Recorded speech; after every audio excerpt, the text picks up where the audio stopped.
Assalamualaikum warahmatullahi wabarakatuh. Halo teman-teman, kembali lagi di channel ini. Buat teman-teman yang ingin mendapatkan informasi terbaru seputar bantuan sosial, jangan lupa tekan tombol like, subscribe, dan aktifkan notifikasinya, supaya tidak ketinggalan informasi terbaru. Nah, pada video kali ini, saya akan menyampaikan update perkembangan penyaluran bansos terbaru pada bulan ini.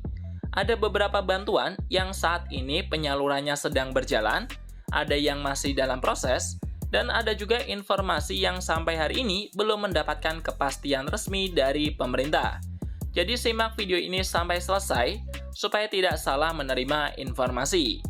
Pertama yaitu mengenai bantuan PKH serta BPNT di tahap ketiga. Kita mulai dari bantuan yang paling banyak ditanyakan, yaitu PKH dan juga BPNT atau program sembako tahap ketiga. Untuk tahap ketiga tahun 2026, alokasinya mencakup periode Juli, Agustus, dan juga September 2026. Penyaluran PKH dan BPNT tahap ketiga memang sudah berjalan dan dilakukan secara bertahap. Jadi kalau sampai hari ini bantuan teman-teman itu belum masuk, jangan langsung menyimpulkan bahwa bantuan tersebut itu gagal cair. Karena pencairan tidak dilakukan secara serentak untuk seluruh KPM di Indonesia. Ada KPM yang sudah menerima, ada yang masih dalam proses administrasi, dan ada yang masih menunggu proses pada bank penyalur. Bahkan, berdasarkan laporan terbaru, hingga awal Agustus sudah jutaan KPM PKH dan lebih dari 12 juta KPM bantuan sembako yang telah menerima penyaluran tahap yang ketiga. Artinya proses penyaluran memang sedang berjalan, tetapi waktunya bisa berbeda antara satu KPM dengan KPM lainnya. Jadi untuk teman-teman yang statusnya itu masih dalam proses, tetap pantau secara berkala melalui kanal resmi. Kedua, soal desil penerima bansos. Ini juga sangat penting. Banyak informasi yang beredar bahwa desil 3 dan juga 4 sudah tidak mendapatkan bansos. Informasi tersebut tidak tepat jika disampaikan secara umum.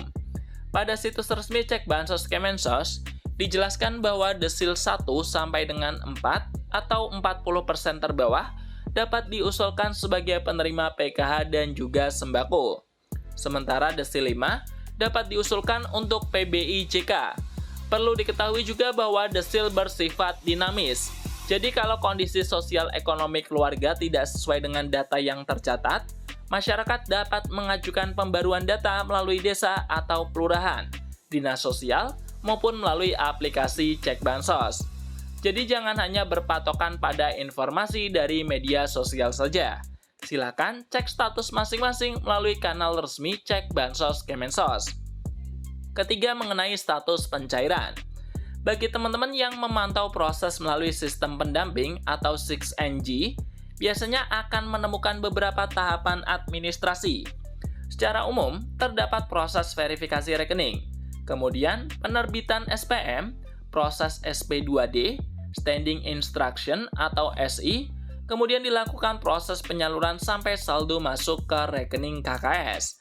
Namun perlu saya tegaskan, status SI bukan berarti seluruh KPM pasti menerima saldo pada waktu yang sama. Bank penyalur tetap membutuhkan proses untuk melakukan penyaluran ke rekening masing-masing KPM. Jadi kalau statusnya sudah SI, silakan pantau saldo secara berkala.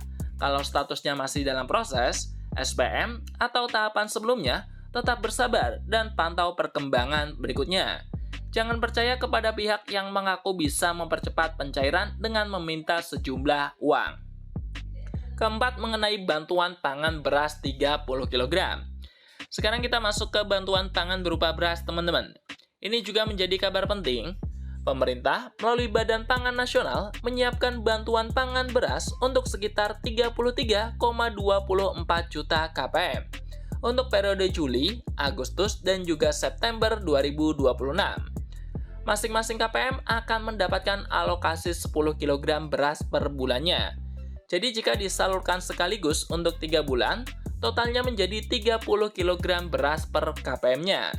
Bappenas juga telah menyampaikan bahwa bantuan pangan tahap kedua ini direncanakan disalurkan secara sekaligus untuk alokasi 3 bulan. Jadi jangan sampai ada informasi yang mengatakan bahwa setiap bulan KPM itu mendapatkan 30 kg. Yang benar adalah 10 kg per bulan, sehingga 3 bulan menjadi 30 kg. Waktu distribusi di lapangan dapat berbeda sesuai dengan kesiapan distribusi masing-masing wilayahnya. Jadi silakan menunggu informasi dari pemerintah desa, kelurahan, atau petugas penyalur setempat. Kelima yaitu mengenai program Indonesia Pintar atau PIP. PIP merupakan bantuan pendidikan bagi peserta didik yang memenuhi kriteria program. Program ini mencakup berbagai jenjang pendidikan, termasuk SD, SMP, SMA, SMK, SLB, serta jalur pendidikan kesetaraan seperti paket A, paket B, dan juga paket C. Data resmi PIP tahun 2026 menunjukkan bahwa proses pencairan dan aktivasi rekening memang sudah berjalan di sejumlah sekolah. Karena itu, bagi orang tua atau siswa yang merasa terdaftar sebagai penerima PIP, tetapi dananya itu belum masuk, silakan tanyakan kepada pihak sekolah. Untuk mengetahui informasi penerima PIP, gunakan kanal resmi PIP dan tanyakan kepada pihak sekolah. Jangan mudah percaya kepada pihak yang meminta biaya untuk pencairan PIP. Keenam, bantuan atensi YAPI. Program ini ditujukan antara lain bagi anak yatim, piatu, atau yatim piatu dari keluarga yang memenuhi kriteria bantuan. Informasi yang beredar mengenai nominal bantuan menyebutkan sekitar 200.000 per anak per bulannya. Tetapi pencairan dan status setiap penerima tetap bergantung pada data serta proses verifikasi. Karena itu, saya tidak menyarankan teman-teman berpatokan pada tanggal pencairan yang beredar di media sosial. Kalau ingin mengetahui apakah seorang anak masih terdaftar atau tidak, silakan konfirmasi kepada pendamping sosial, dinas sosial, atau kanal resmi Kemensos. Ketujuh, mengenai bantuan BLT Dana Desa. Nah, untuk tahun 2026, BLT Dana Desa tetap menjadi salah satu bagian dari prioritas penggunaan dana desa dalam rangka penanganan kemiskinan ekstrim. Namun pencairan BLT desa tidak bisa disamakan antara satu desa dengan desa lainnya. Masing-masing pemerintah desa mempunyai proses penganggaran, penetapan penerima, administrasi, dan jadwal penyaluran masing-masing. Jadi apabila desa A sudah menyalurkan, sementara desa B itu belum, jangan langsung menyimpulkan bahwa BLT desa B itu dihentikan. Silakan tanyakan langsung kepada pemerintah desa mengenai status penyalurannya. Ketentuan dana desa tahun 2026 sendiri telah diatur melalui PMK nomor 7 tahun 2026. Kedelapan, mengenai BLT Kesra. Nah, ini yang juga paling banyak ditanyakan. Kapan BLT Kesra tahap ketiga tahun 2026 itu cair? Sampai tanggal ini, saya belum menemukan pengumuman resmi pemerintah yang menetapkan jadwal pencairan BLT Kesra tahap ketiga tahun 2026. Jadi kalau ada informasi yang mengatakan, misalnya pasti cair tanggal sekian, atau pasti cair bulan Agustus, jangan langsung dipercaya apabila tidak disertai pengumuman resmi pemerintah. BLT Kesra memang pernah diluncurkan pemerintah pada tahun 2025 dengan sasaran 35 juta keluarga. Tetapi informasi mengenai program tersebut jangan dicampur adukan dengan jadwal pencairan tahun 2026. Jadi untuk saat ini, posisi yang paling aman adalah menunggu informasi resmi dari pemerintah. Kesembilan, pembaruan data Bansos. Bagi teman-teman yang merasa sebenarnya masih layak mendapatkan bantuan, tetapi data kesejahteraannya tidak sesuai, silakan lakukan pembaruan data. Caranya bisa melalui pemerintah desa atau kelurahan, dinas sosial. Jangan percaya informasi yang mengatakan bahwa setelah seseorang dikeluarkan dari data Bansos, maka selamanya tidak bisa mendapatkan bantuan.